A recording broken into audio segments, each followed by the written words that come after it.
El consejero fiscal. La mejor ruta para cumplir con las obligaciones fiscales sin atajos ni sorpresas. Pregunte al experto Vicente Morales Villagrán, su consejero fiscal.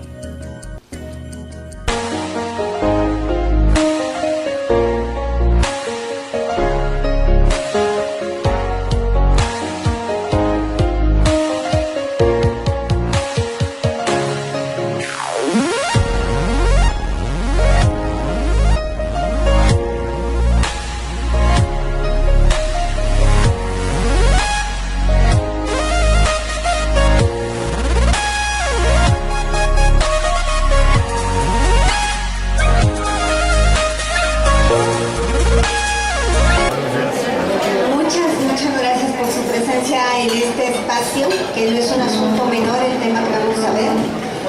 Veo muchas caras que están repitiendo la plática que dimos el 13 de junio, es decir, casi hace un mes. Y la situación es de que si creen que pudiera ser una repetición del 13, no lo va a hacer. ¿Por qué? Porque en realidad ha cambiado, esto ha sido tan dinámico y de hecho el tema de la factura electrónica ha sido tan dinámica desde que se implementó que en menos de un mes se han dado cambios. Se han dado cambios en cuanto a publicaciones, en cuanto a material informativo, en cuanto a modificación de catálogos, en cuanto a la suma del módulo de preguntas y respuestas. Y de hecho, una inquietud que teníamos el jueves pasado y que mucha gente lo comentó a través de las redes sociales es de que si el SAT se iba a esperar al último momento para liberar la versión 3.3 en su aplicación gratuita, igual como lo hizo en el de nóminas. Ustedes recordarán que el de nóminas se esperó hasta el último momento para liberar ya la versión actualizada, la versión del complemento de nóminas a principio de año. Y para nuestra sorpresa, y seguramente ustedes ya lo habrán visto, lo difundimos el mismo 1 de julio, que fue sábado, de que el SAT anunciaba de que la versión disponible en el portal estaba actualizada a la versión 3.3. Entonces todos aquellos que utilizan la versión gratuita desde el sábado se están enfrentando a este nuevo procedimiento, a los nuevos requisitos, a la nueva estructura que ya dio a conocer la autoridad a través de su portal.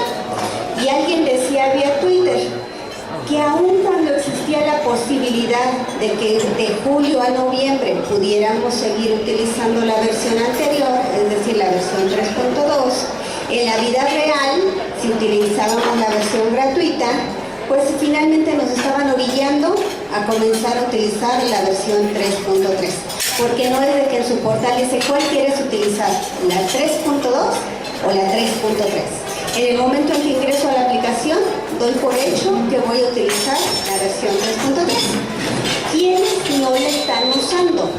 Quienes no utilicen la aplicación gratuita, o sea, aquellos que compraron su programa, desarrollaron el programa y que ya, y la actualización seguramente ustedes se me confirmarán la situación, los proveedores de este sistema lo estarán haciendo gratuitamente.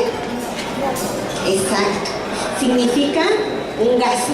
O sea, el hecho va a ser que tenemos que hacer un gasto porque ellos le llaman que es una actualización mayor. Y las actualizaciones mayores las cobran. La parte que quizá ha quedado un poquito desprotegida o olvidada es el tema de la contabilidad electrónica. Porque recuerden que en la contabilidad incorporamos todos los comprobantes.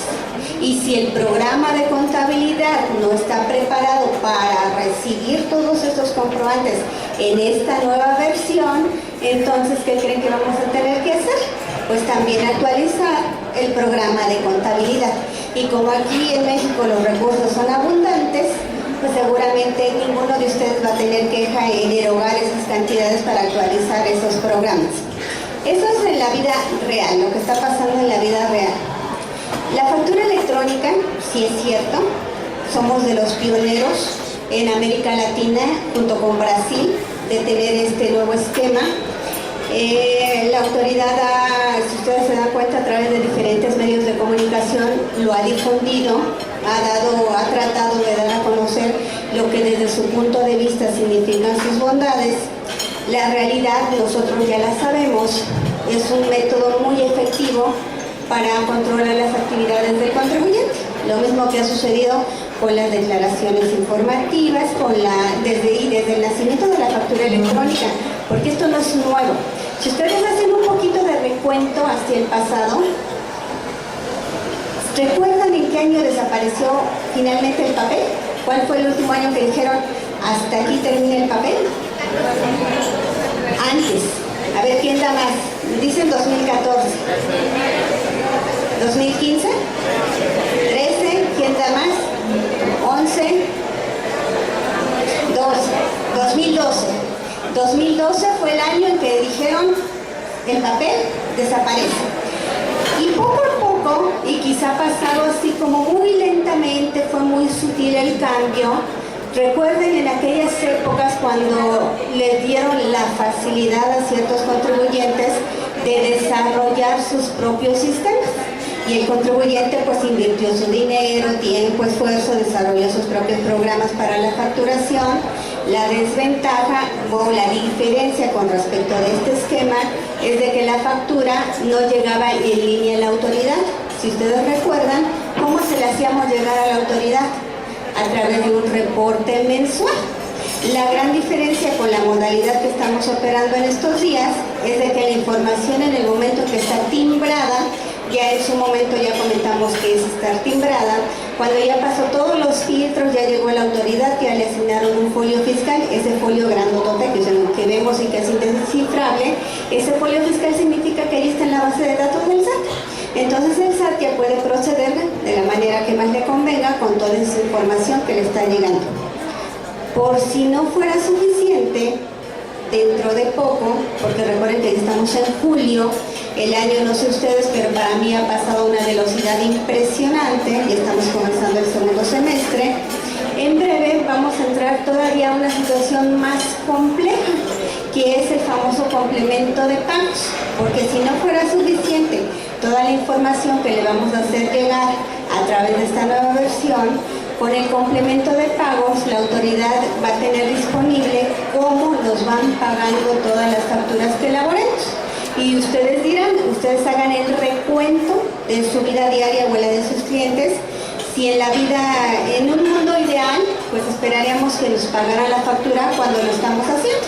Eso sería el ideal, nuestro sueño máximo. Pero en la vida real, la va pagando el cliente pues conforme puede.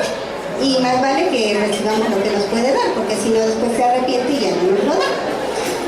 O quién sabe si nos lo paga.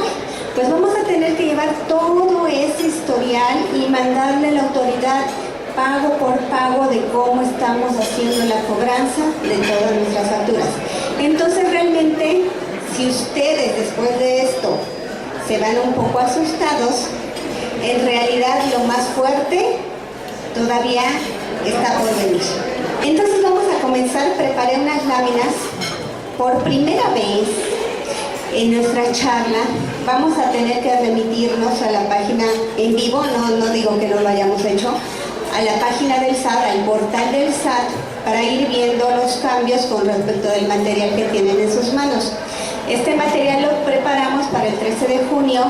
Si hubiéramos invertido tiempo en estarlo cambiando, nunca hubiéramos terminado porque, insisto, los cambios han sido muy acelerados y muy constantes. Entonces vamos a tener que ir de manera intercalada, ir visitando la página del SAT, ir visitando los documentos, para que nos quede una noción más clara de cuál es el escenario que tenemos el día de hoy. Y comenzamos. El micrófono, por favor, ¿quién lo tiene? Ahorita te paso el micrófono. Vamos a comenzar con después de que en diciembre ya nos venían diciendo de que se avecinaban cambios en la factura electrónica, a mediados de julio creo que empezaron estos rumores, finalmente en diciembre nos confirmaron que esta situación era real. Pero,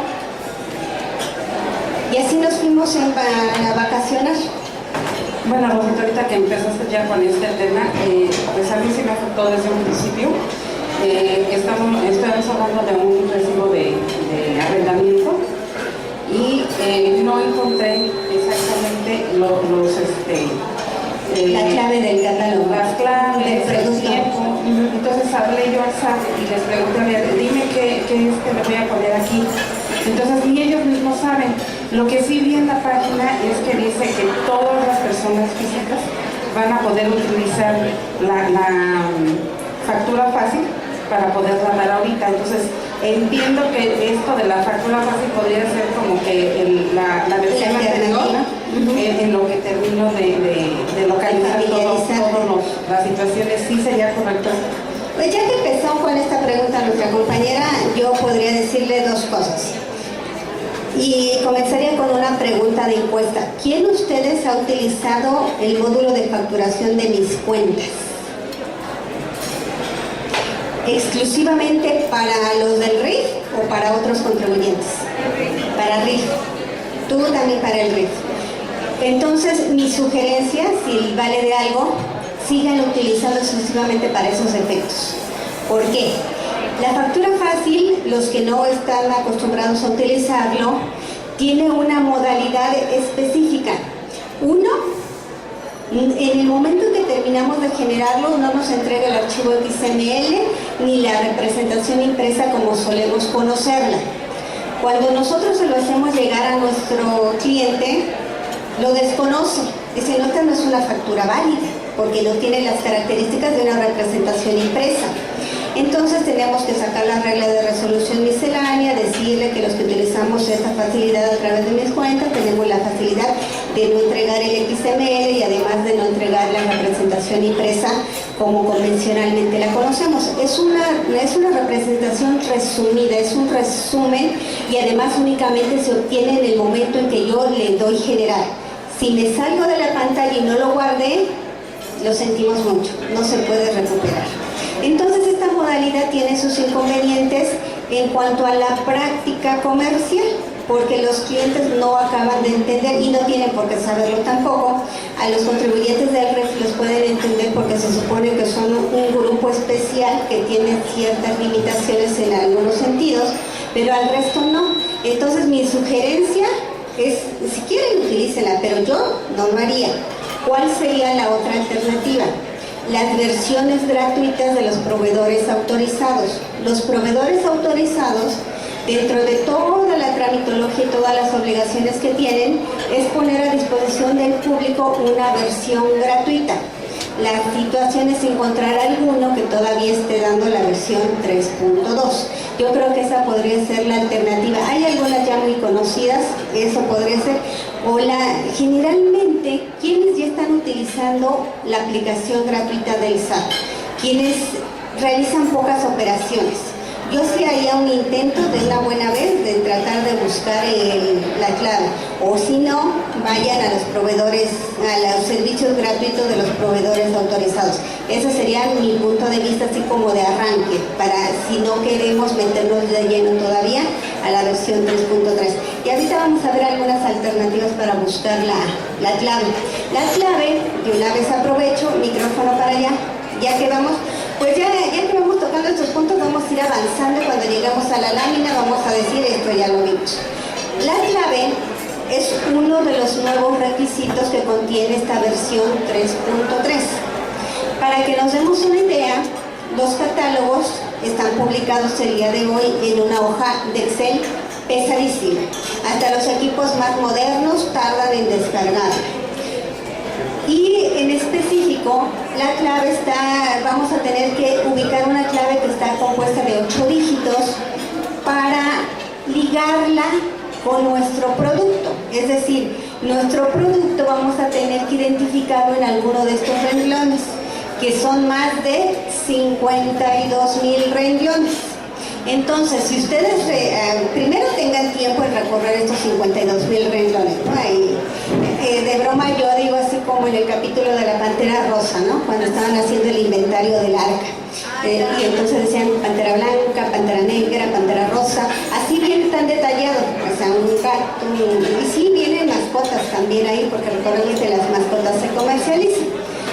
Pero recordemos, como dice un programa de televisión, la familia no se compra, se adopta, ¿no? Entonces no compremos mascotas, en la medida de lo posible mejor adoptemos.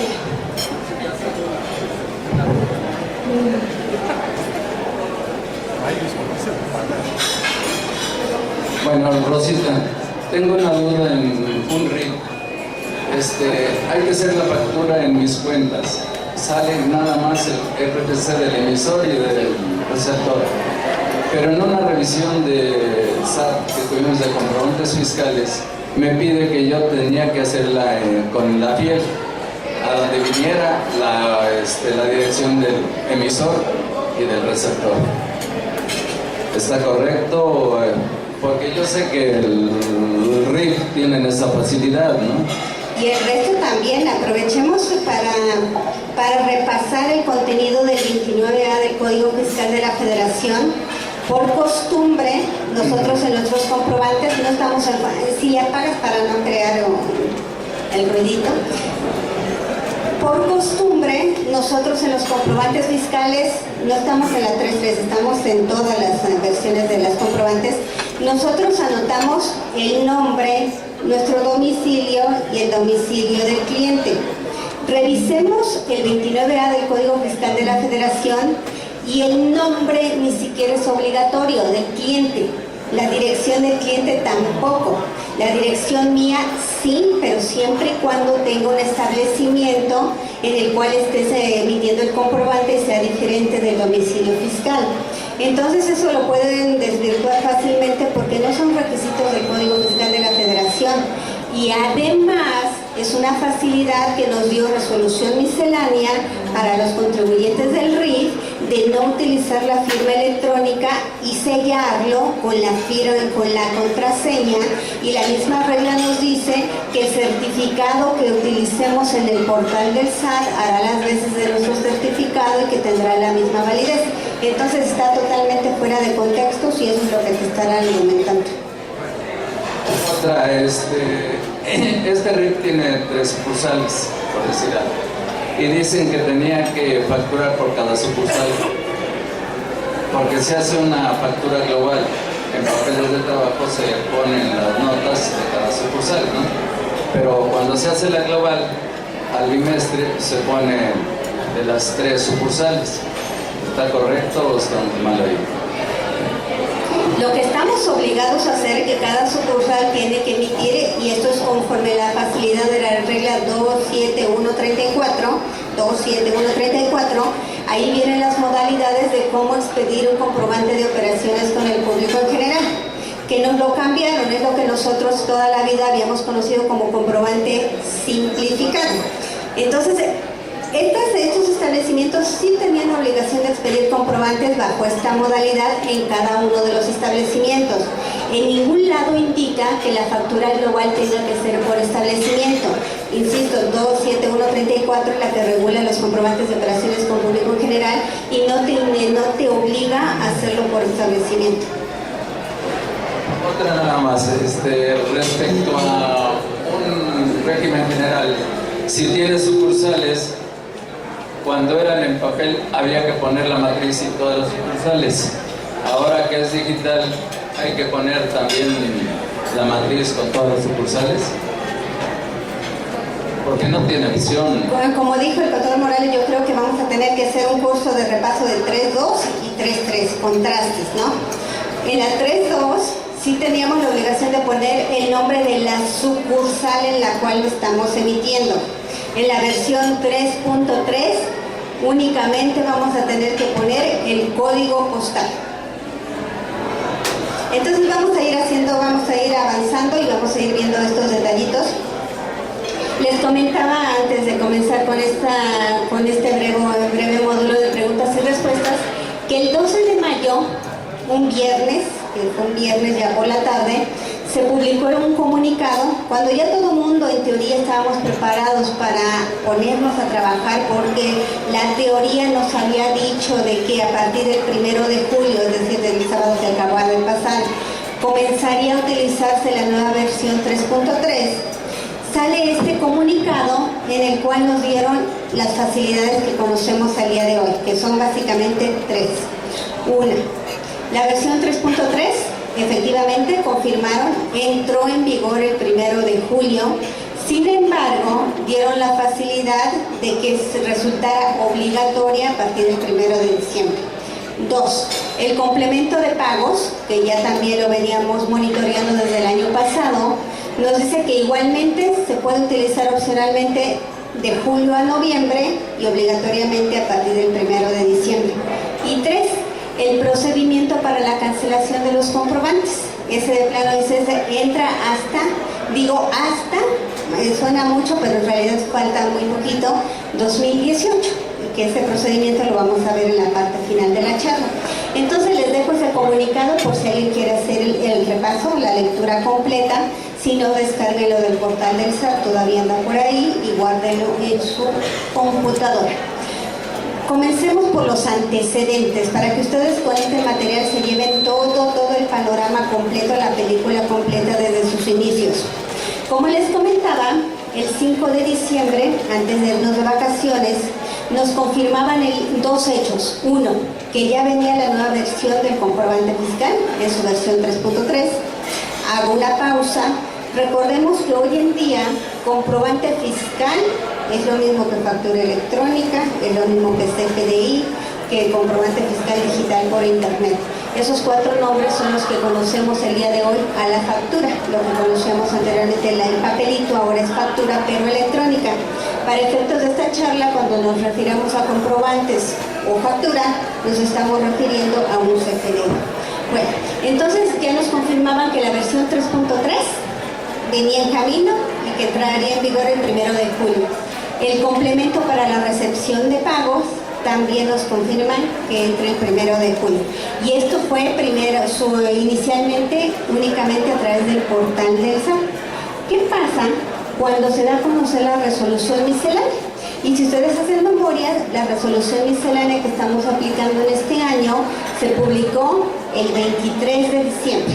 Esos días que ustedes están bien alejados de su oficina, el 23 de diciembre nos publicaron la resolución miscelánea, y en donde oficialmente ya nos decían, sí, efectivamente el anexo 20, y sirve esta lámina para aprovechar lo que conocemos como versión 3.3. Todos los requisitos, sus características técnicas, los catálogos y todo lo que se deriva de ello está en este famoso anexo 20, pero es tan extenso que nosotros únicamente vamos a ver las partes medulares o las partes que estén cambiando con respecto a lo que venimos utilizando en la versión 3.2. Pero quien tenga mucho tiempo para analizarlo, descarguen el anexo 20, es ahí donde viene todo lo que vamos a platicar. Entonces, con esta resolución miscelánea, lo único que se confirmaba es, sí, entra en vigor el 1 de julio. Ahora, ¿qué pasó con esta segunda resolución de modificaciones? Ya tenemos publicado oficialmente la primera resolución de modificaciones. La segunda todavía está en su etapa del proyecto, pero ya nos la están publicando en el portal del SAT desde mayo. Aquí les puse 25 de mayo, pero les digo que es tan cambiante que anótenle por ahí. Ya la segunda versión del proyecto se publicó el 29 de junio. Este fue el proyecto inicial, 25 de mayo. El proyecto modificado de la segunda resolución se publicó el jueves pasado, que es 29 de junio. Sin embargo, en el tema que estamos analizando no cambió en nada, cambió en otros asuntos, pero no en este. Aquí lo único que nos viene a decir, si tenían alguna duda, nos viene a confirmar, sí, que crees, la versión 3.3 te confirmo que va a entrar en vigor el 1 de julio.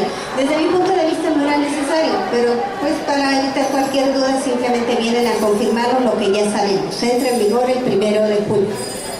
Ahora, a mí me gusta leer con detenimiento qué es lo que nos dice el texto y continuamos con el proyecto de la segunda resolución de modificaciones. Aquí no nos dice que la versión 3.3 sea opcional.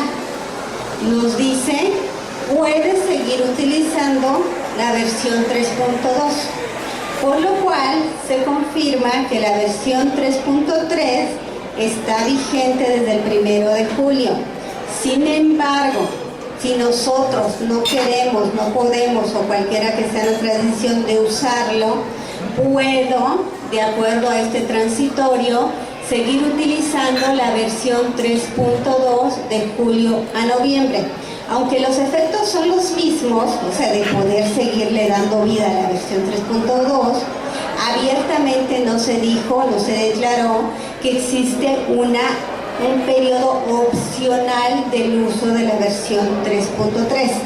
Dicho en otras palabras, puedo utilizar la versión 3.3 y seguir utilizando la versión 3.2. O sea, no está peleada la armonía entre ambas, podemos convivir con las dos. Ahora, que si va a ser confuso o no para la vida práctica, eso ya es otra situación.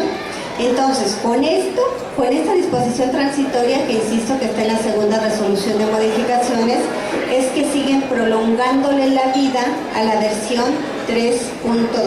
Están dando así como respiración artificial, hasta en tanto nos terminamos de adaptar a la versión 3.3 o cuando ya no tengamos alternativa y lo único que pueda hacer con lo que podamos librarse a la versión 3.3.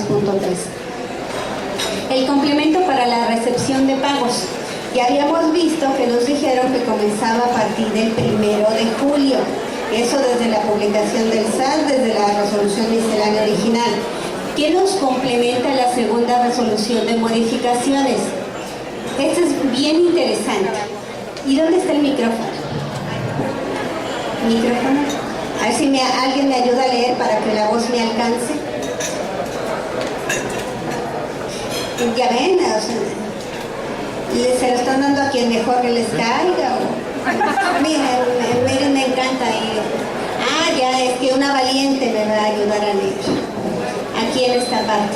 Sí, dice, los contribuyentes podrán optar por expedir CFDIs usando la versión 3.3 del anexo 20 sin incorporar el complemento para recepción de pagos durante el periodo comprendido del 1 de julio al 30 de noviembre de 2017.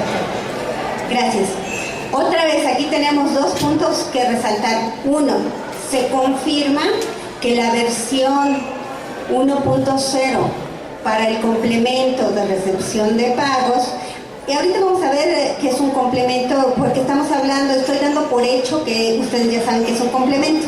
Entonces mejor ustedes díganme quién no sabe qué es un complemento. Entonces si es necesario, miren, si es necesario retomar que es un complemento. Un CFDI, ya dijimos, es una factura electrónica. Es como lo que nosotros conocíamos en papel, nada más de que ahora en versión electrónica, que tiene todos los requisitos que nos indica el 29A del Código Fiscal de la Federación.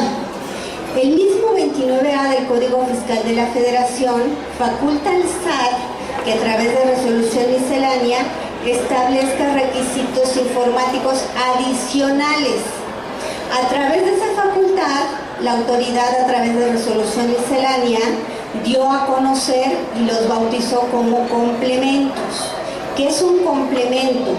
Es un conjunto de datos adicionales a los que marca el 29A del Código Fiscal de la Federación y que vienen a adherirse al comprobante original, forman parte de él. Hagan de cuenta que es un apéndice, pero no un apéndice que queda por fuera, un apéndice que se incorpora y que se integra al timbrado.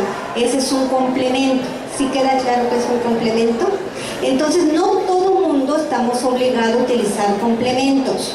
Los complementos van dirigidos en dos casos, a cierto tipo de contribuyentes, como por ejemplo las instituciones educativas, que tienen que incorporar datos adicionales para que quien los use lo pueda deducir como un gasto personal, y que es el nombre del niño, su CURP, el grado escolar. Esos en un comprobante fiscal tradicional no los vemos.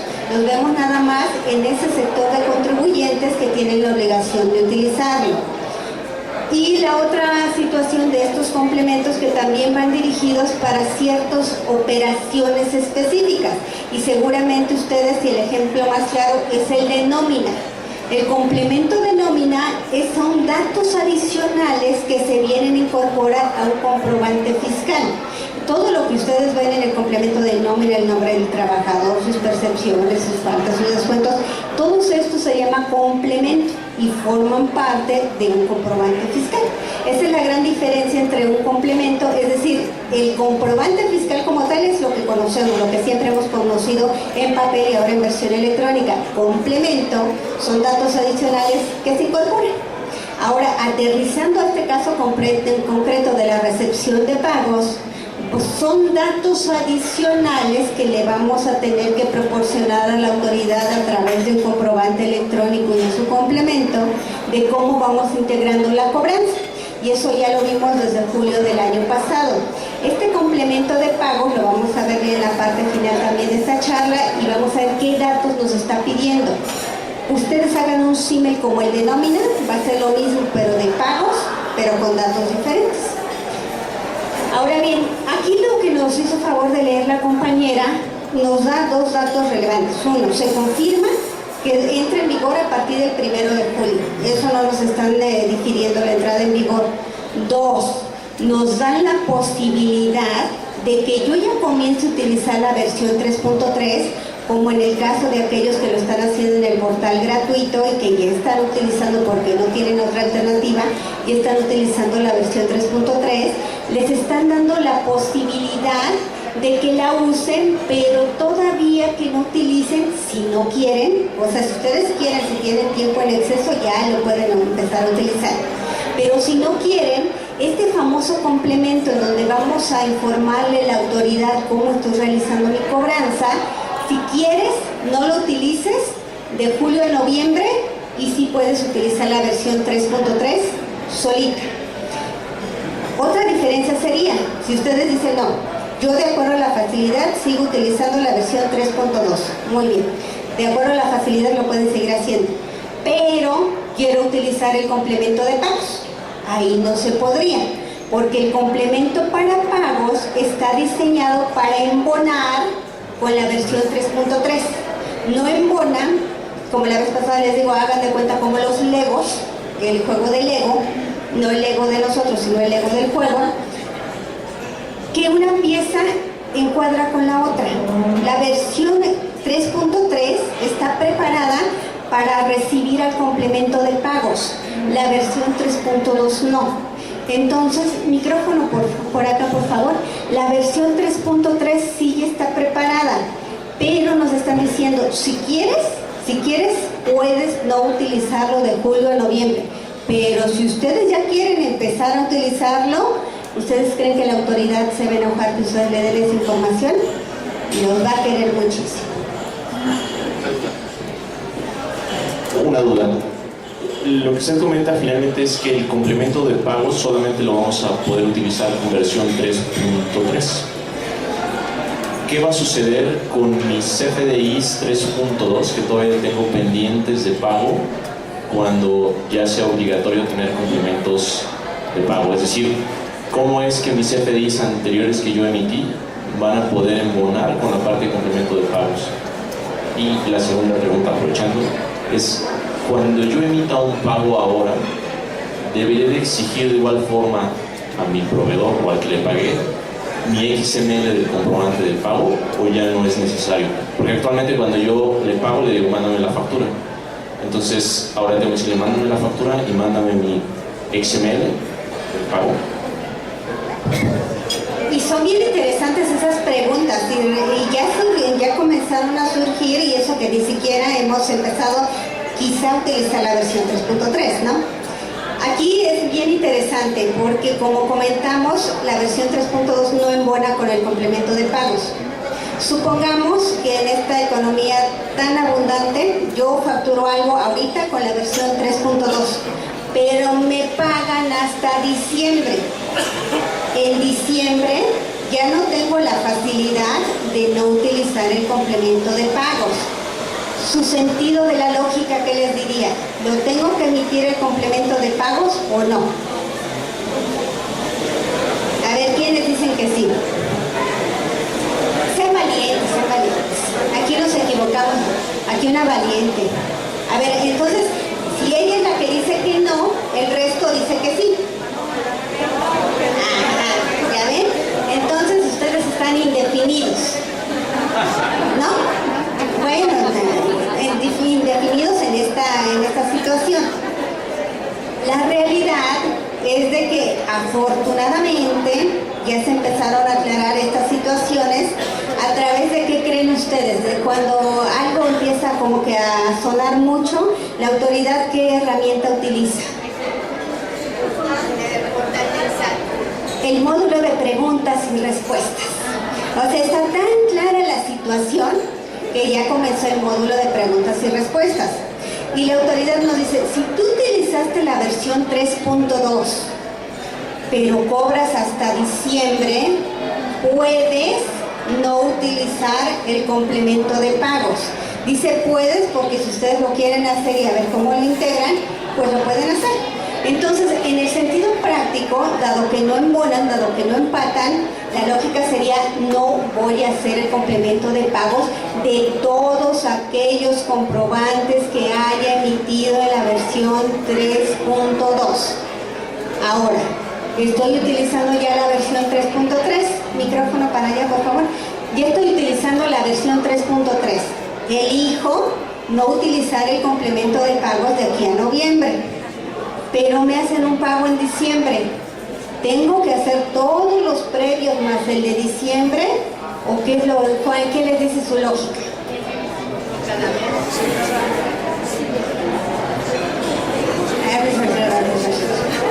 No, en serio, en voz alta. Lo que nos dice la autoridad y la lógica también es de que si yo tuve la posibilidad conforme a este transitorio de no utilizarlo hasta noviembre, en diciembre todo lo que yo cobre derivado de un comprobante que expedí en la versión 3.3 lo tengo que comenzar a hacer. Tengo que comenzar a utilizar el complemento de pagos y todo lo que quedó previo, pues ni modo, lo sentimos mucho y hasta ahí quedó. Obligatoriamente es a partir de diciembre cuando haya utilizado la versión 3.3. Sí, una pregunta, hablando de los FDIs que tenemos todavía de manera provisional hasta el 1 de diciembre, hay un caso que conozco de las personas que trabajan en embajadas o que están trabajando para las redes sociales, que son empresas norteamericanas o de otros países, en el caso de los consulados, que les pagan, pero se les dan los ingresos netos. Ellos tienen que ir con su contadora que les calcule los impuestos, si tienen saldo a cargo o saldo a favor y más, si ya ganan más de 30,000 pesos, pues ya se vislumbra que van a ganar más de 400,000 pesos al año. Hay que hacer ya los pagos provisionales ya de alguna manera pues ya obligatorio. Empleando este tipo de esquemas, yo me pregunto, en cuanto me paguen, lógico, se hace mensual, sea quincenal, pero hay algunos que les pagan de manera bimestral, dependiendo de cómo les pasen las nóminas en las embajadas. Entonces, o en las redes sociales, como es el caso en especial de Facebook. Entonces, no les pagan luego a veces, sino les van pagando cada 2, cada 3 meses y les pagan unas cantidades pues muy fuertes, se los dan muy acumulado. Entonces, me hicieron la pregunta, ¿se tiene que hacer cada mes así como una cálculo de cuánto me van a pagar? Por un lado, de cuánto. Y aparte, yo tengo que pasarles uno de gastos, porque el hecho de que la transferencia, de que ciertas cosas por el tipo de cambio, les piden que les envíen un comprobante de aquí de México para justificar el gasto de lo que tienen que hacer, además de lo que son sus intereses. Entonces, yo comenté, pues ¿sabes qué? Que se haga un CFDI de egreso y que aparte va a estar soportado por el estado de cuenta bancario y que va a formar parte de la declaración lo que se hace ese tipo de gasto, si aparte va a obtener un gasto muy fuerte, porque tampoco les dan recibos, porque son de Estados Unidos, incluso hasta los Ubers, dicen que se den de alta, pero no les dicen en qué régimen. Yo recomiendo, no sé si tú qué opinas, que se vaya por el RIF. Son personas físicas con actividad empresarial, pero hacen su contabilidad si gustan de manera de como de entradas y salidas, aunque no sea obligatorio, y que pase su CFDI. Entonces, ¿tú cómo ves? ¿Qué opinas? Pues creo que aquí vimos otros temas, ¿no? Sí, a ver, entonces, aquí estamos hablando de comprobantes fiscales de las personas que reciben pagos del extranjero. Ahí la pregunta concreta en cuanto a comprobantes, ¿cuál sería? ¿Qué modalidad? ¿Cómo hacerlo? Porque ¿cómo hacerlo? Recuerden que así como existen diferentes capítulos para las personas físicas residentes en territorio nacional, existe un capítulo específico para residentes en el extranjero y dependiendo de la naturaleza del ingreso, es como debemos de calcular este tipo de ingresos. Pero ahí la pregunta concreta, ¿cuál sería? ¿Es un recibo, es un comprobante de ingresos? O sea, si yo te recibo el pago es de ingresos, pero resulta de que cuando les van a mandar la transferencia, pues tienen problemas con el tipo de cambio y diversos gastos que les ocasiona. Y esa ya es una diferencia también. Entonces le piden un recibo. Entonces yo les contesté, pues entonces sería un comprobante de egresos, puesto que él no emite de suyo. ¿Lo factura en pesos? Sí, o en la moneda extranjera. En pesos, pero el equivalente en moneda extranjera. No, será al revés, ¿no? En moneda extranjera y hacen la conversión a pesos. Es que ahí ya no hay, si tú lo haces, recuerden que no existe la prohibición de facturar en moneda extranjera, está permitido. La situación es de que si ustedes lo hacen en moneda extranjera, no hay efecto cambiario. El efecto cambiario lo absorbe la persona que lo tiene. Entonces ahí sería cuestión de ver cómo lo quieren los extranjeros. Pero no le veo mucha relación con respecto de estas versiones, porque finalmente sería lo mismo en la versión anterior y en esta versión. O no sé si tú encuadres alguna situación en específico. Sí, me comentaron hace un día, más o menos, esta situación, porque es un familiar de un contador de que de RIF no había tratado mejor dicho, perdón, de lo que es ese tipo de gastos. Sí, pero RIF ya es otro esquema. O sea, RIF no son para residentes, para ingresos con fuente de riqueza en el extranjero. Eso es. Entonces, en el caso de cuando le piden un recibo de que por los gastos que se hicieron por la transferencia es de ingreso, es un comprobante de ingreso, perdón, y nomás poner consulado o embajada de X país y poner el RFC genérico para pero el gasto de quién va a ser. El gasto va a ser del que primero le pagan, pero les mandan un correo diciéndole, ¿sabes qué? Me salió la transferencia, me salió por comisiones del banco, me salió porque tuve Bueno, tendrían que piramidar en realidad. O sea, si le van a absorber los gastos, hay que piramidarlo. O sea, aparte de lo que le van a dar, lo que les va a costar hacer esa transferencia. En realidad no podría ser de egreso porque es un ingreso. O sea, finalmente está absorbiendo los gastos de ellos. Nada más sería cuestión de piramidar. Y por aparte, en el caso de los Uber, ese es un caso particular que me preguntaron de que la empresa es holandesa, la matriz está en Amsterdam. Igual si quieres eso, lo que no tenga que ver con comprobantes, si les parece, lo dejamos al final, lo vemos al final, porque si el material es muy extenso, pero esos Uber así de manera rápida pueden estar en el RIF, no hay mayor problema. No, al contrario. A ver, entonces regresamos con el complemento para recepción de pago. Ya vimos en qué casos se encuadran con la 3.2, en qué casos con la 3.3. ¿Cuándo voy a tener la obligación de expedirlo si utilizo la versión 3.2 o la 3.3? Hasta ahí creo que ya vamos bien. Cualquier cosa me la van diciendo. Y antes de que se me olvide, háblenme de tú, por favor. Estamos en confianza y sin mayor formalidad acá. Para aquellos que todavía estamos con la versión, como vamos a estar conviviendo, queramos o no, aun cuando ustedes digan, no, yo ya sé todo, yo ya quiero comenzar a utilizar la versión 3.3. ¿Está bien? Sin embargo, el resto de las personas que les entreguen comprobantes a ustedes, quizá adopten la facilidad de seguir utilizando la versión 3.2, por lo cual debemos de tener conocimiento de ambas versiones. y de poder estar en posibilidad de saber distinguir cuáles son los cambios entre una y otra. Y por eso yo les puse de referencia los anexos 20, tanto de la versión 3.2, que es la que está en su pantalla y que se publicó el 22 de mayo de 2015, contra la de la versión 3.3. Y que si hacemos así para que terminen de despertar, si el café no fue suficiente, así como encuentren las diferencias, ustedes vean, ustedes quédense con esta pantalla. Y yo me voy a quedar en la siguiente. Esta es la versión 3.2. Y yo voy a pasarme a la versión 3.3. ¿Qué es lo de en cuanto a fracciones? ¿Ven algo más aquí en la 3.3 con respecto de la 3.2? ¿Cuántas más hay? 2. Se agregó la 4 y la 5, el glosario y las generalidades, que es donde nos dan a conocer el catálogo. Yo me anticipo, del 2 y 3 no hubo cambio. Pero en la parte 1, que es el CFDI, ahí sí hubo cambio. A ver, ubiquen cuáles son los cambios.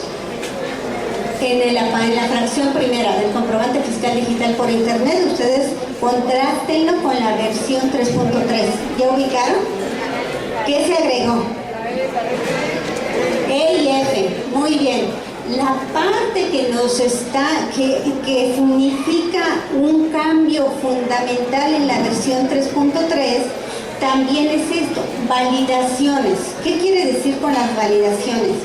Quizá a estas alturas no nos resulte tan indiferente, porque eso comenzó desde el complemento de nómina.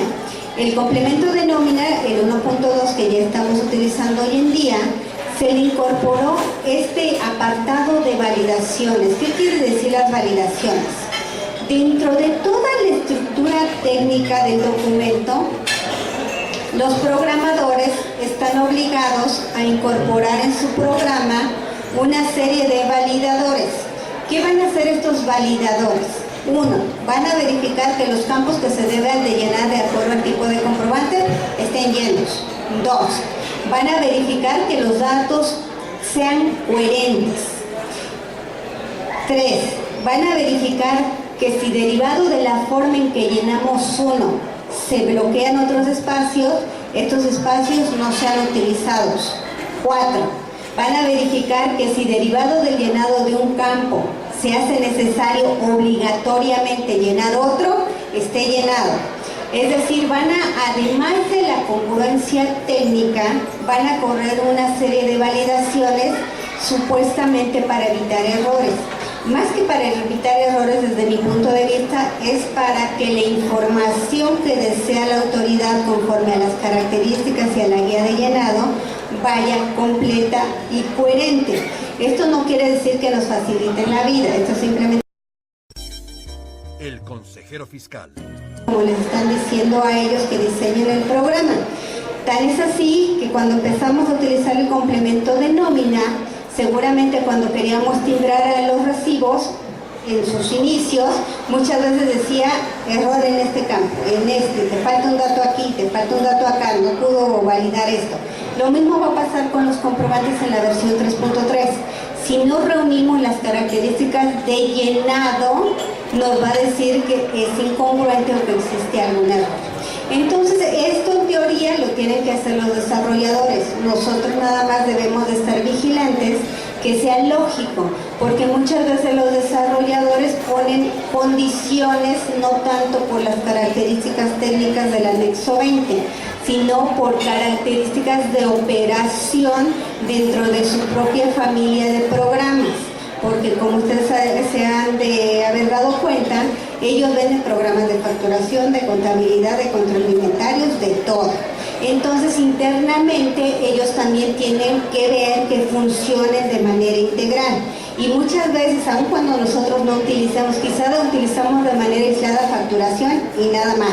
Y contabilidad estamos con otro proveedor. Pero desgraciadamente, como ellos son los que lo configuraron, muchas veces complican el proceso al usuario. Es ahí donde debemos de estar vigilantes de que si es que existe complicación, sea una complicación derivada del anexo 20 y no de sus procedimientos internos, que esa es la desventaja que nosotros tenemos. porque desgraciadamente, desde mi punto de vista, ahora estamos atados de las manos porque su programa funciona como ellos suponen que debe de funcionar y no necesariamente es que tengan la razón o que ellos hayan entendido bien el manual, las características técnicas, porque como no tienen conocimiento que nosotros sí tenemos en todos estos aspectos fiscales, muchas veces hacen más complejo el proceso de lo que debiera de ser. Y ustedes, yo creo que es un buen foro como para retroalimentar, ya cuando estemos utilizando cada quien la versión que haya decidido utilizar, para ver cuál está funcionando mejor o cuál es menos complejo respecto de los demás. Pero ahí les dejo esos dos. ¿Cómo sabemos que esta es la versión 3.3? Dentro de la fracción primera del comprobante fiscal digital por internet, ahí viene de uno de los principales campos que es la versión, ahí dice 3.3. También cuando nosotros emitamos, cuando nos entregan el archivo XML, vamos a ver en la versión que va a ser 3.2 o 3.3. Y una característica que va a ser resaltable a primera vista va a ser la representación impresa. La vamos a ver diferente, no va a ser como estamos acostumbrados a verla. Y yo traigo por acá un documento ya en la versión 3.3 que se las voy a poner en pantalla y aprovechando que ya está vigente.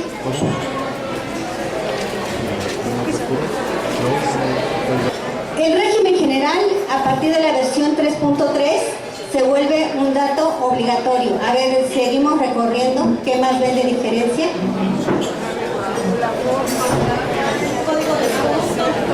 Los códigos. La clave. Es altamente notoria la clave. ¿Qué más? Arriba el uso. La unidad de medida, que es una belleza. Desde que se implementó la unidad de medida, yo creo que pocos son los que han sabido cuantificar lo que venden o lo que prestan servicios en la unidad de medida. Pero miren qué belleza. Moneda unidad de tiempo equivalente a una 12ª parte del año, que es de 360.25 días. Aquí sí pudimos identificar la clave. Aquí está. ¿Qué más ven? El traslado de los ¿esto o esto? Esta parte es novedosa. Esto es novedoso, esto no venía. ¿Qué más ven? ¿No les suena extraño ver ya la forma del pago y el método de pago ya están puestos correctamente? Acomodados correctamente, que lo vamos a retomar. Y fuera de ahí, en realidad no, todo lo demás, pues son las famosas cadenas, No, Rosita, el proveedor. Rosita, ¿Sí? el uso al principio. Muy buena observación. Ahí está. El uso. ¿Qué es eso? Otra belleza, es un campo novedoso.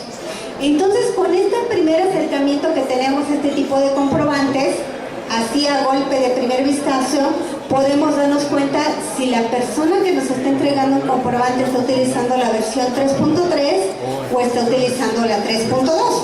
Estos datos, el uso, la unidad de medida, la clave, son como los primeros indicios de que, estos muchachos ya están utilizando la versión 3.3. ¿Y ustedes recuerdan que existían validadores? Para los, de hecho, desde que existía la versión de los medios propios y demás, a través de la múltiple información que está en el portal del SAT, nos dice que ahora desaparecieron los validadores, ya no hay validadores. Y la pregunta lógica que ustedes se harán, ¿por qué? Porque nos dicen de que como se supone que los desarrolladores están respetando la estructura técnica, si se está siendo emitido por un proveedor autorizado, pues que la estructura técnica está correcta. Y que si tenemos alguna duda, que pidamos los validadores a nuestro proveedor. O sea, el SAT ya no va a tener validadores para esta versión. Olvídense que existan. ¿Cuál va a ser nuestro primer filtro de validación? La contabilidad electrónica. Recuerden que por eso digo que van de la mano. Todos estos comprobantes ya los tenemos que incorporar a la contabilidad electrónica. Si lo están haciendo el día de hoy, que yo espero que sí, existen los propios filtros. Existe una serie de requisitos que cuando los estamos cargando va verificando que cumplen las características técnicas. Lo malo, y lo mismo pasó con los recibos de nómina cuando cambiaron la versión, de repente, y si no teníamos actualizado la versión de contabilidad, no los reconocía. No los reconocía porque decía que la estructura era diferente a la aceptada. Se tuvo que actualizar la versión de contabilidad para que reconociera los recibos de nómina en la versión 1.2 y seguramente lo vamos a tener que actualizar para que reconozca los comprobantes en la versión 3.3. Entonces ese va a ser nuestro gran filtro para saber si los acepta o no, o está equivocado el proveedor autorizado o está equivocado nuestro programa de contabilidad. Sí, en el caso de que ya no se validen en el portal del SAT los CFDIs, eso quiere decir que ya no va a haber un historial en el que está el XML y eso, para tener porque luego a veces nos dicen, ¿saben qué es? Que se nos... ¿Las descargas? Sí, no, las descargas sí van a estar. Lo único que va a desaparecer es el validador. Las descargas masivas mensuales las vamos a poder seguir haciendo, gracias a Dios, ¿no? Gracias, si no era todo, no, al contrario, era toda una batalla. Ahora, aquí, ¿qué tenemos? Vamos a revisar un poco de historia rápidamente y se los dejo ahí en el material porque de repente recordamos haber visto algo y no sabemos en qué momento desapareció. Lo que ustedes ven en pantalla es lo que inicialmente en diciembre teníamos respecto de la versión 3.3. O sea, si queríamos irnos familiarizando, ahí nos dejaban el estándar, la estructura, los catálogos, y eso es lo que estaba el 5 de diciembre. Si quieren ahí subrayen el 5 de diciembre. Esto es como estaba el 5 de diciembre. Ahora vamos a ver esto, lo que ven en pantalla y que ustedes tienen en su material, es lo que estaba el 13 de junio. Hoy en día, ¿qué hay? Porque les digo, ha estado tan dinámico y ustedes lo van a tener, déjenlo ahí en su mesa y yo lo voy a poner en pantalla lo que hoy en día está en el portal del SAT. Ahí está. Estamos en línea, estamos directos. ¿Cómo nos vamos? Si ustedes acaban de ver, en la parte central existe un apartado dentro de lo que va cambiando, que es un apartado de lo que llamamos factura electrónica. Pero si queremos tener toda la información, el equivalente de lo que nosotros estamos viendo en su material, aquí en el buscador, la forma más fácil de llegar a esta información es poniéndole 3.3. Ustedes le dan a aceptar y nos vamos a la primera opción es la que ustedes van a elegir. Nos vamos a la factura. Y ahora esto es lo que hay. Compárenlo contra lo que ustedes tienen en su material. ¿Qué ven de nuevo? A ver, vamos a poner palomita. Guía de llenado, documentos históricos, guía de llenado global. Exacto.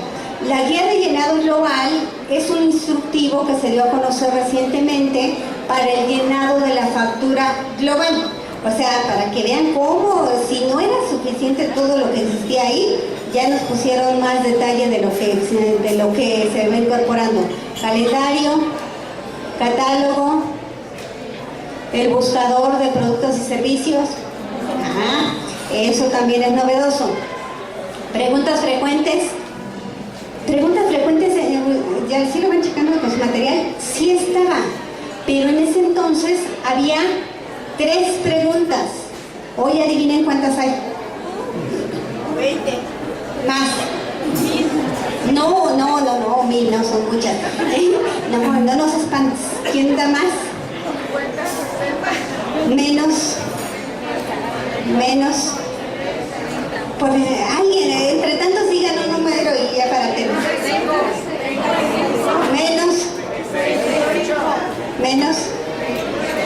Menos que 29. Más que 25. Menos que 27. 26. O sea, en tan breve tiempo pasó de 3 a 26. Más las que se vayan acumulando. Lista de proveedores. Entonces, si se dan cuenta, esto ha sido tan dinámico que vamos a tener que irlo explorando tantas veces podamos hacerlo. Ustedes y nosotros en este momento tenemos la oportunidad de repasarlo. pero en las actividades, en la agenda tan apretada que seguramente tenemos todos nosotros, imagínense seguir el rastro de todos estos cambios. Los que, por eso yo les comenté, los que vinieron el 13 no van a escuchar lo mismo el día de hoy porque ya cambió. Entonces estuvo bien que volvieran a repetir esta charla, y seguramente si lo hacemos en un mes va a ser diferente. Entonces podemos reunirnos cada mes para platicar cómo va evolucionando esto, y créanme que no nos vamos a aburrir, porque cuando nos veamos en un mes seguramente ustedes ya van a explorar sus programas y ya van a traer sus propias dudas, o van a tener dudas respecto de cómo le están emitiendo las comprobantes las terceras personas. Bueno, entonces ya pero de una buena vez que estamos en la página del SAT, nos vamos otra vez a inicio. Si eso no les resultó suficiente, toda esa información que acabamos de ver que está disponible, ustedes también en este apartado nos vamos a nueva factura, y ahí está más información. Es lo que ya acabamos de ver, el diferimiento, y lo que me encantaría es que ustedes me confirmaran o no. ¿Quién tiene el micrófono para que me ayude a leer esto? Estos son los beneficios que los contribuyentes, en lugar de quejarnos, debemos de aprovechar estos beneficios. Uno. Certeza al tener información estandarizada y confiable de sus transacciones comerciales en línea, y de que reportan información completa y correcta al SAT. Con esto se disminuye la posibilidad de ser sancionados. ¿Cierto o falso? ¿Cierto? ¿Sí? ¿Sí? Vamos a tener certeza de información estandarizada y confiable de las transacciones, y que disminuye la posibilidad. Bueno, puede ser, pero el error humano desaparece. No, de veras, con una nueva versión. El que esté estandarizado, de veras, con eso ya nos resolvieron la vida. Porque existen las operaciones las simuladas. Bueno, eso es otra cosa, recuerden que la charla que nosotros estamos dando aquí es porque somos personas que estamos actuando de buena fe. No estamos hablando de las simuladas y demás, eso ya es otra cosa, y apagamos el micrófono.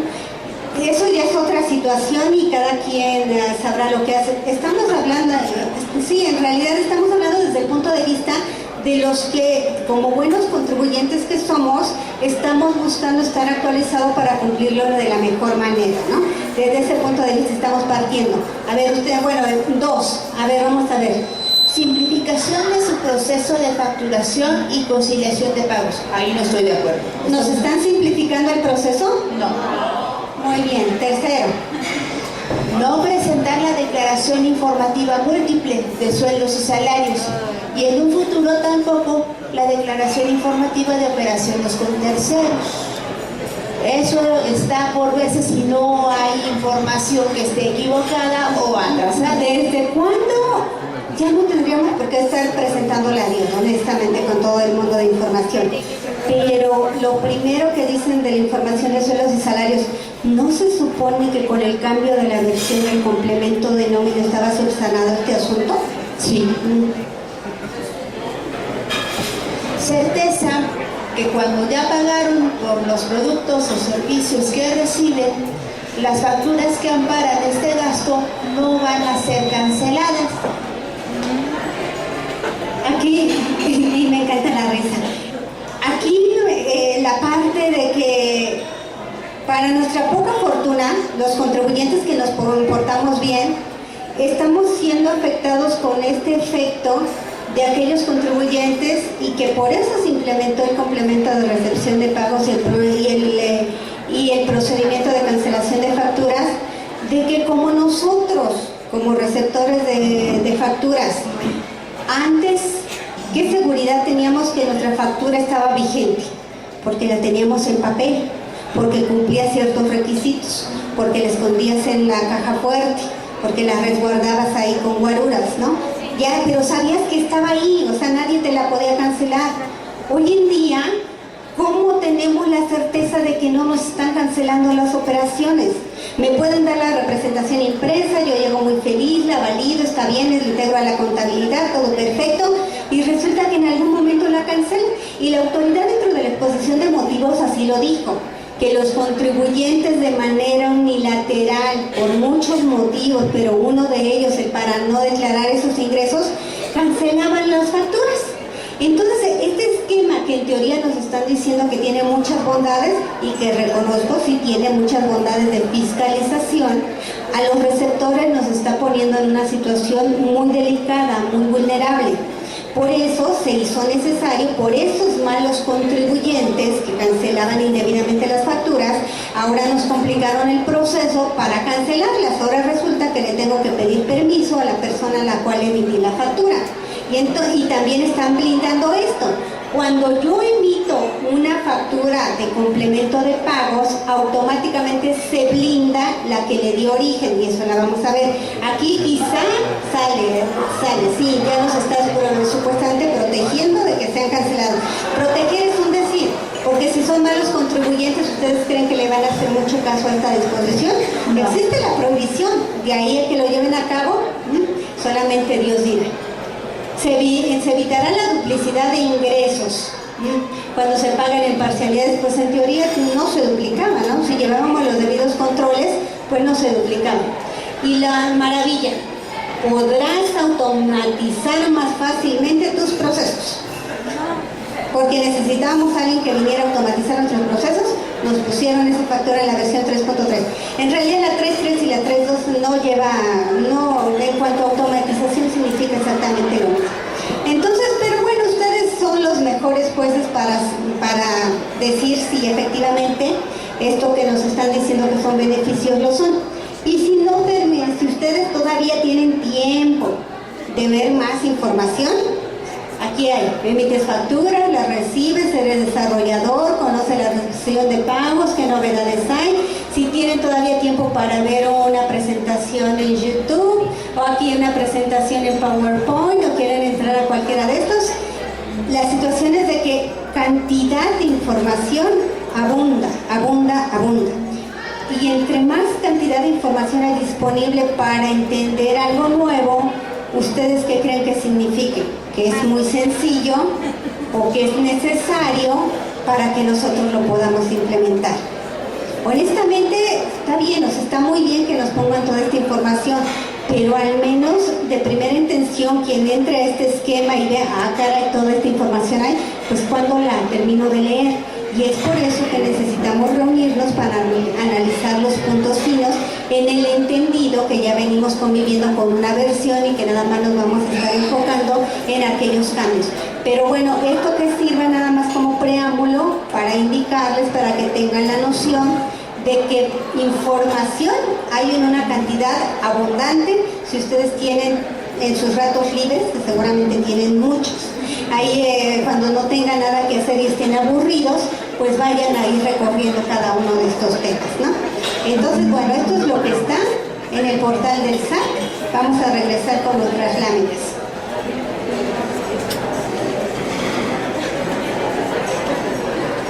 Ahí nos quedamos, ¿verdad? Bueno, vamos a ver los puntos medulares. Uno, la confirmación de que podemos de manera obligatoria utilizarla hasta diciembre. Dos, ahí donde va apareciendo el puntito amarillo, de que la guía de llenado, eso me encanta, las guías de llenado, y vamos a estar monitoreando la regla 2718, porque la regla 2718 nos indica que para el llenado de los complementos sí resulta obligatorio observar el contenido de las guías de llenado. Ahorita estamos viendo la guía de llenado, pero del CFDI en general.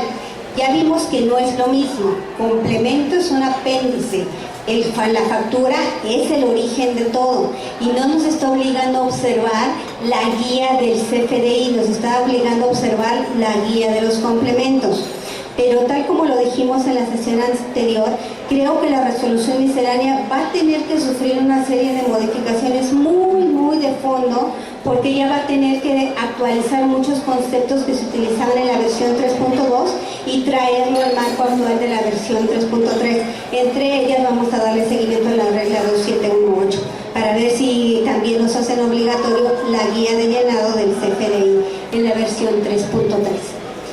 Otro punto de interés ustedes dentro de todo el universo que hay de información, yo sí les sugiero que descarguen la guía de llenado. Esa sí la tienen que descargar para que la tengan ahí en el contexto.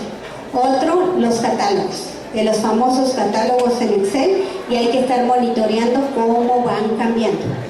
Y vámonos a la otra parte, todavía había más que ver dentro de la publicación del SAT. El estándar, lo que llaman estándar en el formato PDF, que es el documento técnico, pero en realidad no se asusten mucho, es un documento técnico, pero vienen muchos fragmentos ampliamente entendibles. Dicho en otras palabras, la guía de llenado, desde mi punto de vista, es un extracto de este estándar, con algunos ejemplos, con algunas guías, con algo adicional, con algunos ejemplitos muy básicos, pero todo se desprende del estándar. Y en el estándar tenemos una información valiosísima que no tenemos en la guía. El estándar, y ahorita se los voy a mostrar qué es el estándar, pues ya que estábamos en internet lo hubiéramos descargado, pero lo voy a hacer desde lo que yo ya tengo. Este es el famoso estándar, que es el anexo 20. Y viene, quizá esto a ustedes les dé flojera verlo, pero llega un momento en que llegamos a una parte totalmente digerible. Vean qué abundante es, ¿no? Ahí está. Me paré en el primero que apareció. Aquí nos describe en qué consiste el campo, y esta parte creo que es la valiosísima, el uso, porque ahora los campos se diversificaron en 3 tipos de campos: obligatorios o requeridos, le llaman requeridos, opcional, y el tercero es condicional. ¿Qué significa condicional? Que si cumplo con alguna característica o realicé el llenado de algún otro campo, en ese momento se convierte en obligatorio. Es decir, es opcional en tanto no caiga en ese supuesto. Si caigo en el supuesto que marca la descripción, en ese momento se convierte en obligatorio. Entonces tenemos 3 tipos de campos hoy en día: obligatorios, opcionales y condicionales. Y esto, justamente el uso, no está en la guía, está en el estándar. Es por eso que yo recomiendo también descargar el estándar, por si en algún momento ustedes tienen alguna duda, ahí pueden ampliarla más o disiparla quizá. Entonces, el estándar, ustedes van a ir a descargar el estándar, que es lo que acabamos de ver, y ahora sí vamos a empezar con la famosa guía de llenado. Si ustedes creían que habíamos visto suficiente, aquí nos dice: si no encuentras algo de lo que estés buscando en esta guía, remítete a la documentación técnica, a las preguntas y respuestas, y a estos 2 puntos que todavía no han sido publicados. Entonces todavía está por actualizarse el portal, estos 2 puntitos que estoy señalando aquí con el apuntador. Y aun cuando el glosario viene en la parte final de la guía de llenado, yo lo quise incorporar en este momento para que podamos ir familiarizándonos con el lenguaje que ellos utilizan de manera técnica. Un nodo, un elemento, un apartado o una sección dice que es un conjunto de datos. Un atributo, que no es lo mismo que cualidad, en este caso, para cuestiones técnicas, atributo o campo es un dato. Ellos le llaman atributos, a todos lo que nosotros conocemos como campos, ellos le llaman atributos, pero para efecto de esta charla y de la interpretación de la guía de llenado, atributo o campo es básicamente un dato de llenado. Bajo este entendido, vamos a continuar con la guía de llenado y con las notas generales. Así como dicen en las películas, cualquier caso con la vida real es mera coincidencia. Aquí dice que los ejemplos que utilizaron no necesariamente son reales. 2, que para registrar los impuestos locales hay un complemento. Esto no es novedoso, eso simplemente nos lo están recordando. Que si buscamos llenar impuestos locales, para eso existe un complemento en específico. Ya vimos que es un complemento. Y esta nota 3 que me encantó, porque nos da una noción, así de primera instancia, de qué es esta versión 3.3. El anexo 20 es un estándar técnico predefinido y cerrado. ¿Qué quiere decir cerrado? Que ahora ya hicieron el llenado de los campos un poquito más estrictos, si no es que mucho más estrictos. Muchos campos que antes teníamos de libre llenado, hoy en día son cerrados. ¿Y a qué se le llama cerrados? Cerrados se refiere al uso de catálogos. Cuando nos establecen de manera obligatoria el uso de catálogos, lo único que podemos vaciar en ese campo es una de las opciones de ese catálogo. Y al nada más estar posibilitados a utilizar una de esas opciones, se vuelve en un campo cerrado. Quiere decir que aun cuando nosotros lo quisiéramos llenar de otra manera, o aun cuando tengamos la certeza de que ninguna de las opciones es correcta, no tengo opción más que elegir una de ellas. Es por eso que se vuelve cerrado, y afortunadamente aquí lo están reconociendo. Y aquí nos dicen algo que también motivó mucho la migración de la 3.2 a la 3.3. La autoridad, dentro de la exposición de motivos, cuando recién se estaba planeando modificar la versión, comentaba que el campo de descripción del bien o servicio se estaba utilizando para otros efectos, que las personas ponían el bien, más aparte decía, conforme a la cláusula tal de tal contrato, y si no vas a tener una pena convencional de tanto y en tanto plazo, y, o sea, se extendían en el concepto y ponían cualquier cosa menos el concepto. Y aquí nos dice, cualquier cosa que derive que quieras anotar, ponlo a través de una adenda, y no lo vas a poder poner en los recuadros que no están específicamente creados para ese efecto. 4. Que es aquí donde se van a derivar las reformas a la resolución miscelánea. La representación impresa debe de cumplir con todos los complementos y los datos en los cuales se utiliza el catálogo. Va a llevar la clave y la descripción. ¿Sí recuerdan el comprobante que vimos de muestra? Clave y descripción. Ahí está. Clave y descripción. Clave y descripción. Clave y descripción. Esa es una de las grandes diferencias con la versión 3.3. Pero esto simplemente está, con la 3.2, perdón. Pero esto simplemente está en la guía de llenado. Yo creo que va a tener que elevarse de nivel y vaciarse a la resolución miscelánea para que sea congruente.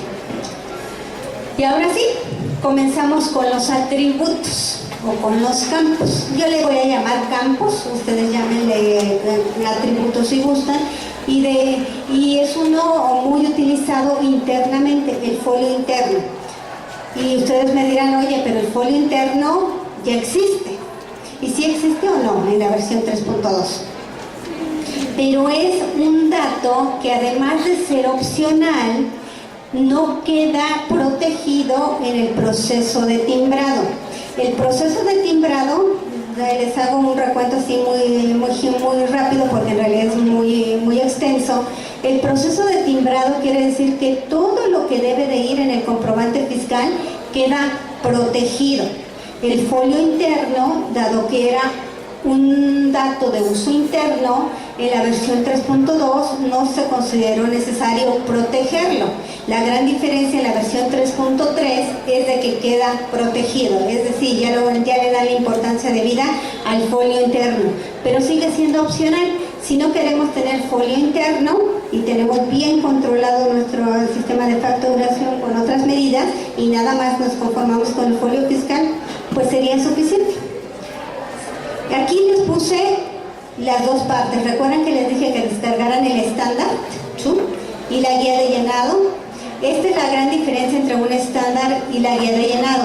El estándar nos dice su uso, como ya comentamos, y más o menos la redacción en la descripción coincide con la que le dan en el guía de llenado. Se los puse a manera de ejemplo para que ustedes contrasten qué es lo que, a cuál entienden más o cuál les resulta más amigable y trabajen con uno o con otro. Desde mi punto de vista, yo creo que es necesario trabajar con los dos en caso de cualquier duda. Lo que comentamos hace rato también, el método de pago y la forma de pago.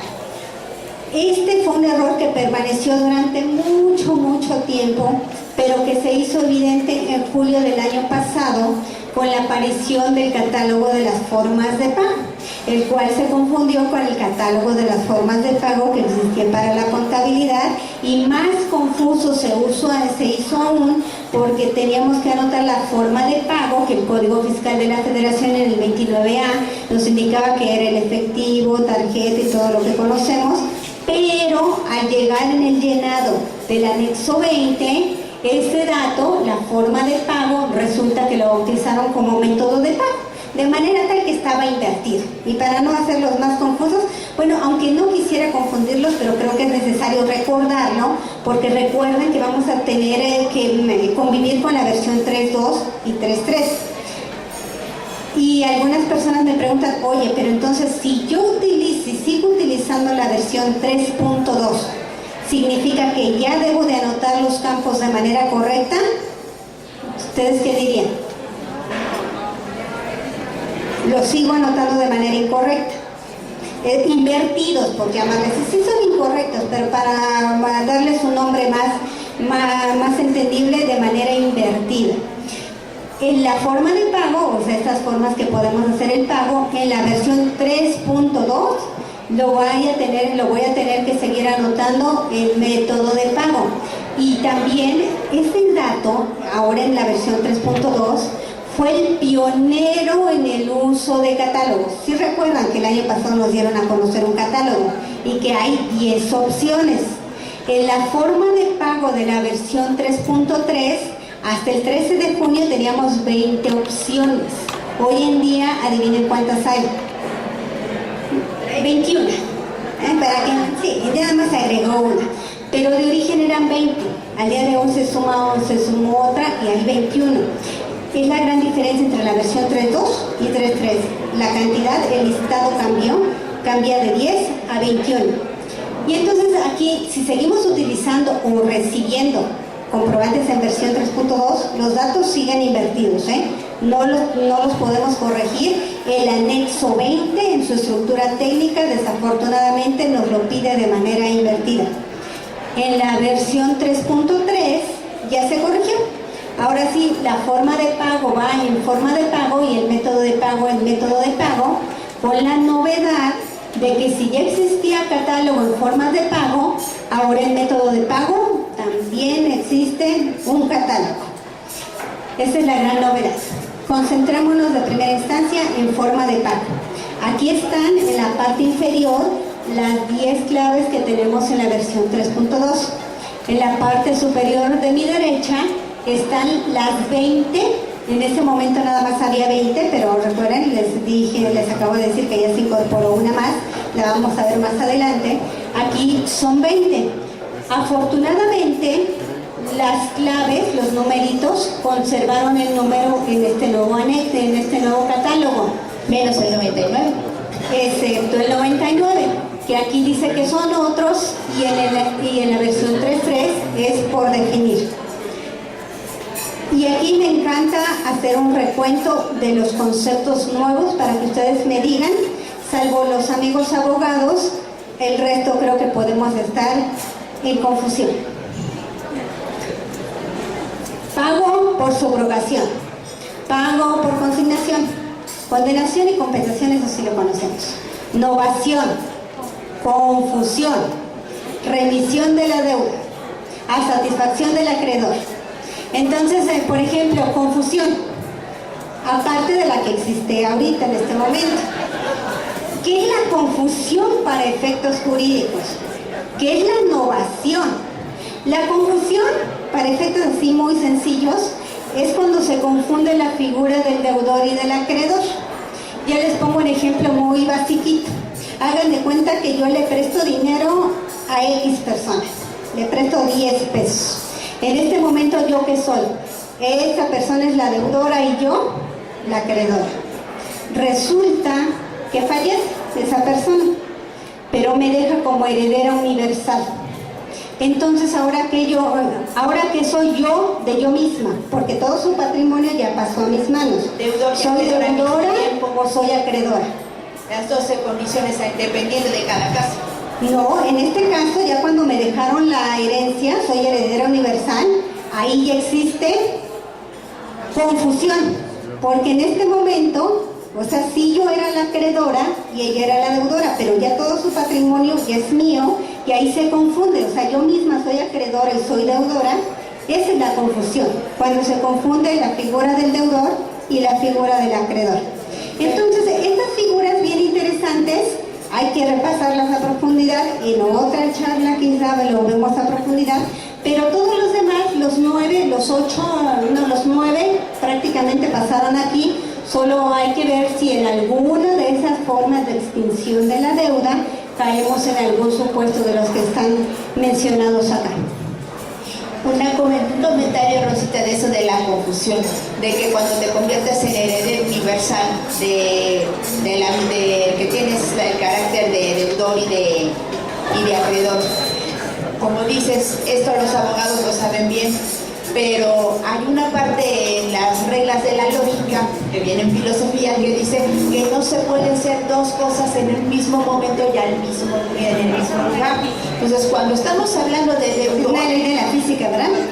Los que vimos ahí, Einstein, ¿no? El documental. Y cuando estamos hablando de deudores, estamos en deudores y hay que cumplir ciertos detalles. Pasamos al detalle del acreedor y no puedes estar ni en acreedor ni en deudor. Es que ahí, exactamente por eso hay confusión, se confunden las figuras, por eso se llama confusión, y su nombrecito es exactamente, creo que ahí sí es muy preciso, hay confusión. O sea, ¿qué pasó, no? En este momento, ¿qué soy, no? ¿Soy un reptil o soy una serpiente? No es cierto, la serpiente es un reptil, ¿no? Vamos a empezar a ver los casos, los detalles. El micrófono por acá, por favor. La forma de pago, ¿cómo lo vamos a sentar en los CFDIs de ingresos y de egresos? Porque está contemplando ambos supuestos de esta guía de llenado. Rosita, una duda antes de que pasemos a ese punto. Del tema de la forma de pago, en la versión pasada, cuando empezaron a incorporar el tema de los catálogos, esto generó todo un tema de cancelación y refactura, me impone el método que yo quiero. Ahora teniendo más opciones, pues bueno, nuestro cliente o el que nos pida la factura se va a perder. Pero lo que me preocupa es, ¿realmente esto sí sirve? Es decir, el SAT, cuando yo especifico el método de pago, valida esta información. Y otro es porque al final, después de todo este tema, todos utilizaban la 99.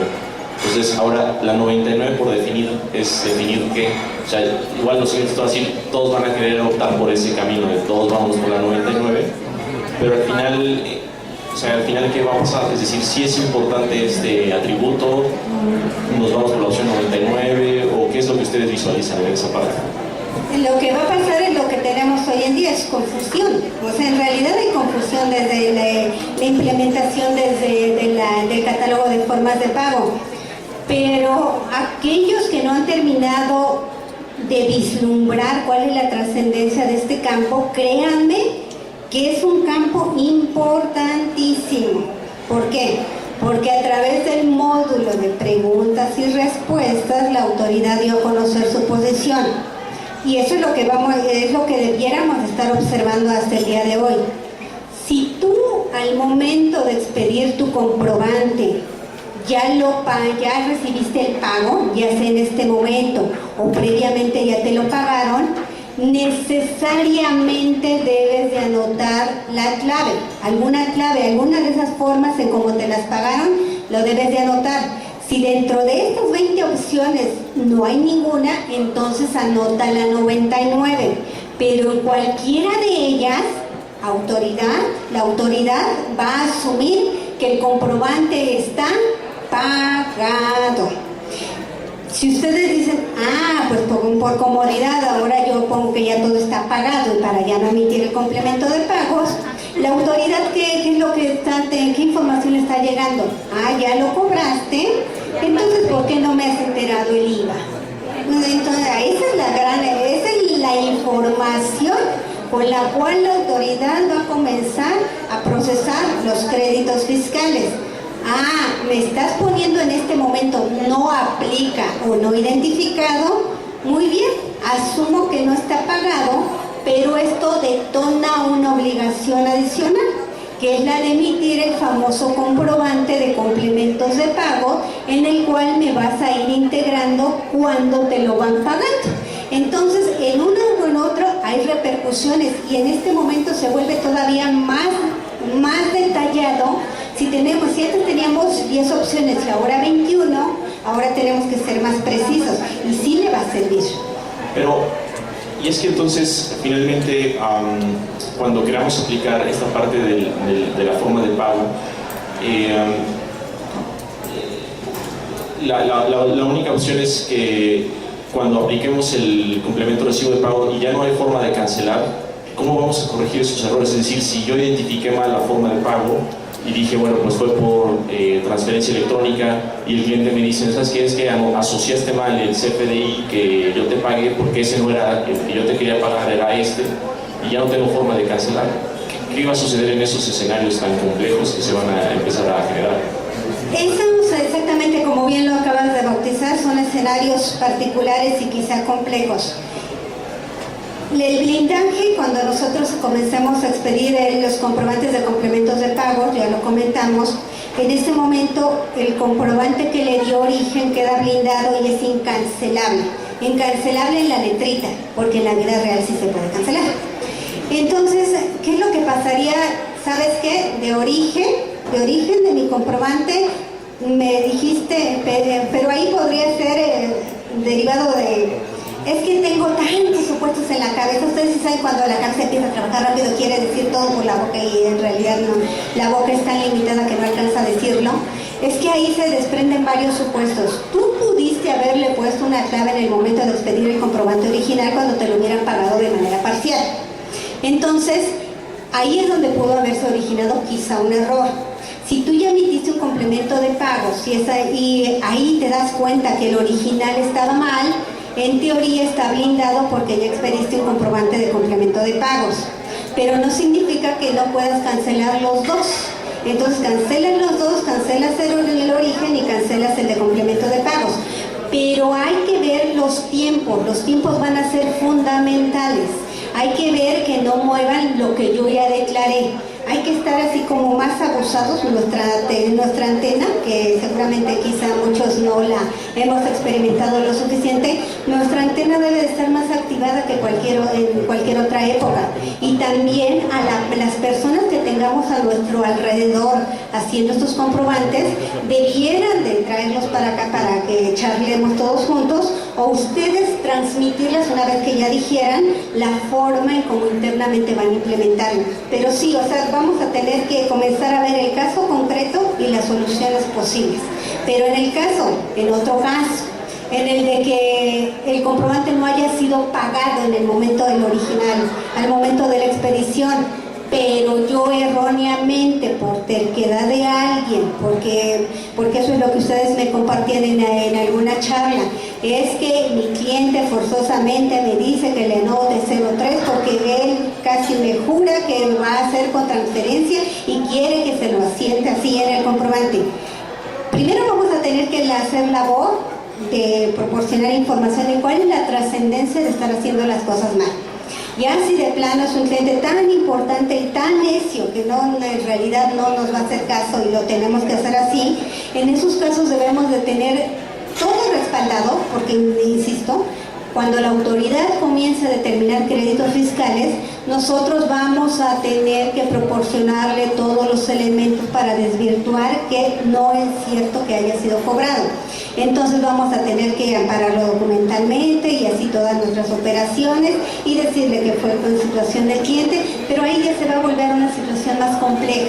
Entonces, practiquemos nuestras habilidades de negociación y de convencimiento, porque recuerden, somos multitasking y ahora vamos a tener que ser negociadores también. Es muy, muy importante ir previendo todas estas situaciones y en la medida de lo posible no meternos en problemas si sabemos que lo que nos está pidiendo el cliente nos puede llevar a uno de ellos.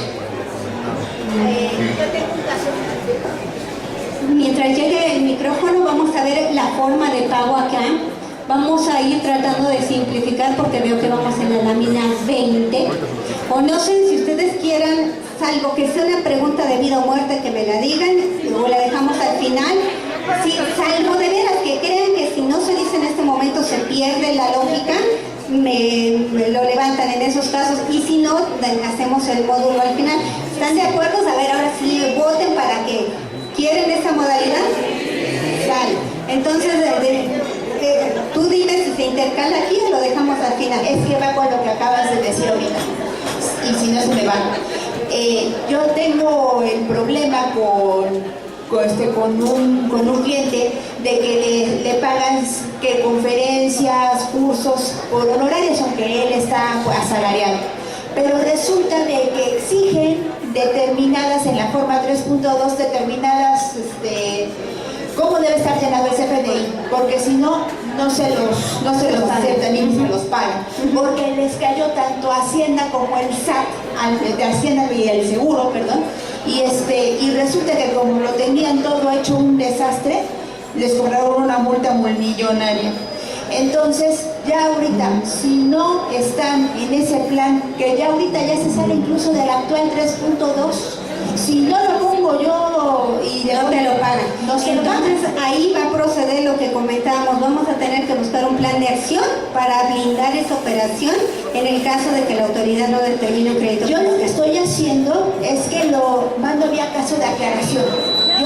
Yo mando el comprobante como se lo piden al cliente, y yo se los mando así para que en un momento dado, si la autoridad dice, sabes que tú tuviste la culpa porque tu contador o tú no lo hiciste, Porque así lo requerimos. porque así lo debe requerir, ¿sabe qué? Es que resulta Hay que amparadarnos documentalmente con lo que podamos en esos casos, si es que queremos conservar al cliente. Si no, pues ya tomaremos otras decisiones, tal vez de prescindir de él. La forma de pago, regresamos, de ingresos y de egresos. Aquí ya exactamente lo que nosotros ya comentamos es lo que dice la primera fracción. Que si, y esta parte, por favor, ténganla muy en cuenta. Si está pagado, anotemos la clave. Si no está pagado, no tenemos por qué anotar una clave de pago. Las claves son de pago, justamente de pago. En la versión 3.2 se pone no aplica o no identificado. En la versión 3.3, y esto pónganle como un marcatexto, seguimiento o algo, porque esto que viene es muy importante. ¿Qué pasa en la versión 3.3? Aquí en esta parte donde está el apuntador, dice que si nosotros no recibimos el pago al momento de expedirlo, voy a anotar que, ¿qué es lo que dice? Clave 99 por definir. E insisto, estamos en la guía de llenado. ¿Qué pasaría, como yo hice, que tengo a la mano también el estándar? Ustedes no lo tienen en su material, pero yo se los estoy poniendo en pantalla. Si ustedes van a visitar, a desplegar el estándar, forma de pago. Dice, si no se conoce la forma de pago, este atributo se debe omitir. O se están cayendo en contradicción la guía y el estándar. Entonces aquí sí tenemos una situación que debemos de estar monitoreando cómo evoluciona, y de hecho si comenzamos a preguntarle a la autoridad, oye, ¿qué debo de hacerle caso? ¿Al estándar que me dice que lo omita, o a la guía de llenado que me dice que le anote 99? En la vida real no lo puedo omitir porque es un campo obligatorio. Atributo condicional porque si no está pagado pues no lo pongo, sí. Pero aquí es donde nos están haciendo nos están complicando un poquito el escenario, porque en algo que ya debiera de estar muy digerido, aquí se está contradiciendo. O le pongo por definir o lo dejo sin llenar. Cuando a la autoridad empiecen a llegar estas preguntas, oye, ¿a quién le hago caso? ¿A la guía o al estándar? Creo que esa pregunta se va a incorporar al módulo de preguntas frecuentes, o van a modificar la guía. El estándar es más difícil que se modifique, dado que es la estructura con la que están trabajando los desarrolladores. Pero entonces eso sí es como noticia de primera plana, ¿no? Ahí llévenselo de seguimiento para que vean las contradicciones que hay el día de hoy. Y nos ponen un ejemplo bien bonito y bien basiquito.